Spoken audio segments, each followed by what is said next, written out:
You know, I've noticed something.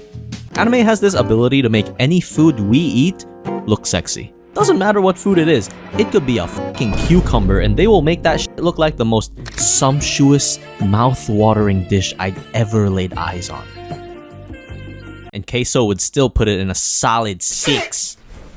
Sorry. Now take all that, but add in an anime with a one-of-a-kind concept, with characters as quirky and lovable as the next, and a world that feels like it'll swallow you whole the second you step into it. That's what you get from watching Dungeon Meshi, and as promised, the food looks absolutely stunning.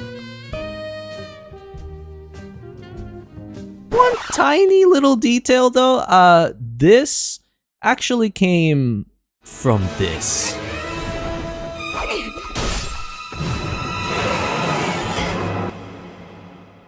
The dungeon is a vast network teeming with monsters and plant life. Legend has it that some king guy left a buttload of treasure somewhere hidden deep inside and is now being guarded by an evil magician. Whoever kills the magician not only keeps all the loot for themselves, but also becomes the rightful owner of the dungeon.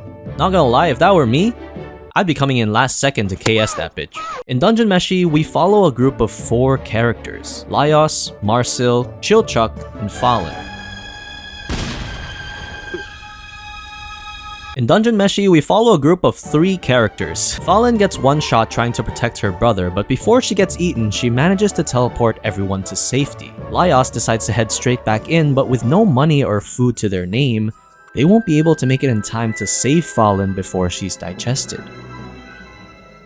So instead, they take their sweet-ass fucking time cooking up monsters. I'm sorry, but this part of the story always got me fucked up. Like, the minute bro ate a monster, he immediately forgot his priorities. Yeah, that brother's starving. Can't blame him though. I found myself genuinely amazed at how creative they got with this concept. Like, you got motherfuckers eating scorpion hot pot, sorbet made out of ghosts, noodles made out of slime.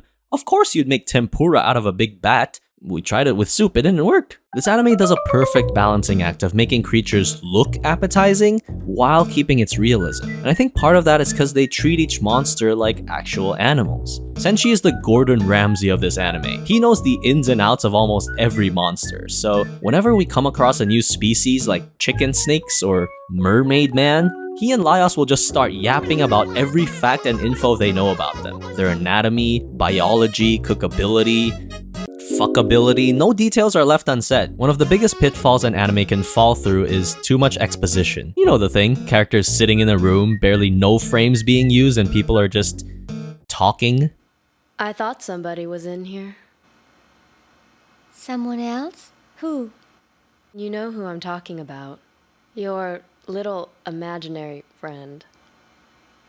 That's the boring way of introducing your world. Let's see how Dungeon Meshi does it. You look between the beads, you can see its teeny legs. With brooches and coins, you check the backside. With rings, if they're flexible, they're a bug. Tiaras need to be put... When done right, any fantasy world, no matter how generic, can be made interesting. I find myself listening intently as Senshi demonstrates the anatomy of a slime like I'm gonna be tested on it later. Even if there isn't any major action, there's still a visual aid accompanying them, and it makes the lore dumping way more engaging and way less static. It also helps that they deliberately show you each step of the cooking process, from the washing to the cutting to the frying. It feels like you're watching a real-life cooking show. But why do this? Why go through all this effort for a gag show about eating monsters? Well, that's because it isn't a gag. The reason we have so many types of monsters isn't because the show needs to keep this gimmick up. It's because the world is just that big. Dungeon Meshi has its own complex ecosystem rich with flora and fauna, things that feed on others while others feed on them. It's not just a bunch of random encounters, but a carefully mapped out food chain with levels and biomes. You can tell the author put a lot of thought into this. So pay your respects and pay attention to every detail, every line of dialogue, any bit of story you pick up, because I guarantee, if you think this is just a lighthearted show about cooking, you're in for a rude awakening.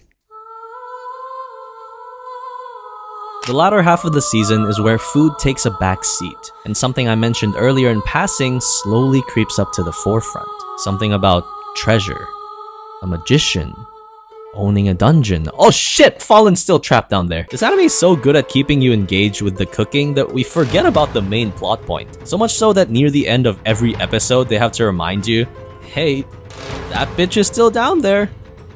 you better hurry up. Past episode 10, shit gets serious. And I won't spoil how, but there will be blood, there will be murder, and there will be betrayal.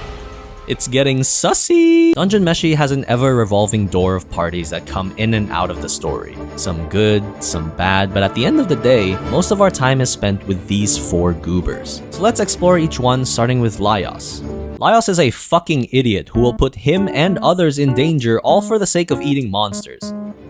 But he's also the same idiot who will risk his own damn life just to save them. Marcille is an annoying-ass elf who thinks she's always above eating monsters but is always getting in trouble.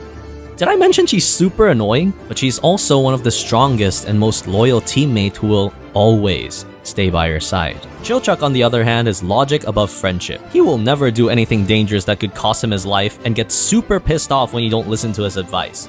He's kind of a stickler, but that's because he never wants to see his companions killed due to his own incompetence. And lastly, Senshi is the fucking goat and the coolest motherfucker who can cook, kill, and look swag at the same time. But I gotta admit, sometimes the guy's a little too stubborn and set in his ways, so much that it results in a little bit of tension among the party. What I'm trying to say is, these characters are all flawed in their own way, but that's the same thing that makes them so relatable. I mean, who doesn't know a bratty kid or a dense idiot, a scaredy cat, or a stubborn fuck? These guys don't feel like heroes or even someone to look up to. They feel like people. People who have their own problems and weaknesses, but equally their own strengths and resolve. Because no matter how hard things get, one thing's for certain. You cannot adventure on an empty stomach. If there's one thing I love about Dungeon Meshi is that food will always find its way into the story. Even after going through super tough times, you'll find the characters huddling around and enjoying a hearty meal. It sounds very cliche, but food was never meant to be just a source of sustenance, but an experience you have with those around you. You can build bonds, friendships that'll weather decades, all because you simply chose to sit with a bunch of strangers for a bit. That's what this anime nails perfectly, and that's why I love it so much. How much? I fucking spent 2 weeks writing this shit, bruh. I took a super long time finishing this script. I created this doc on the 22nd of April, and all I've been doing till now is writing this goddamn script. Constantly adding sentences, deleting sentences, revising lines word for word. This is probably the most effort I've put into writing. The only reason why is because I really wanted you to appreciate the anime as much as I have. So whatever comes out of this are the most accurate words to describe my feelings of Dungeon Meshi. You can agree with it, call it shit, I really don't care, because to me, with my stupidly high standards, this was enough. Thanks for watching, see you soon.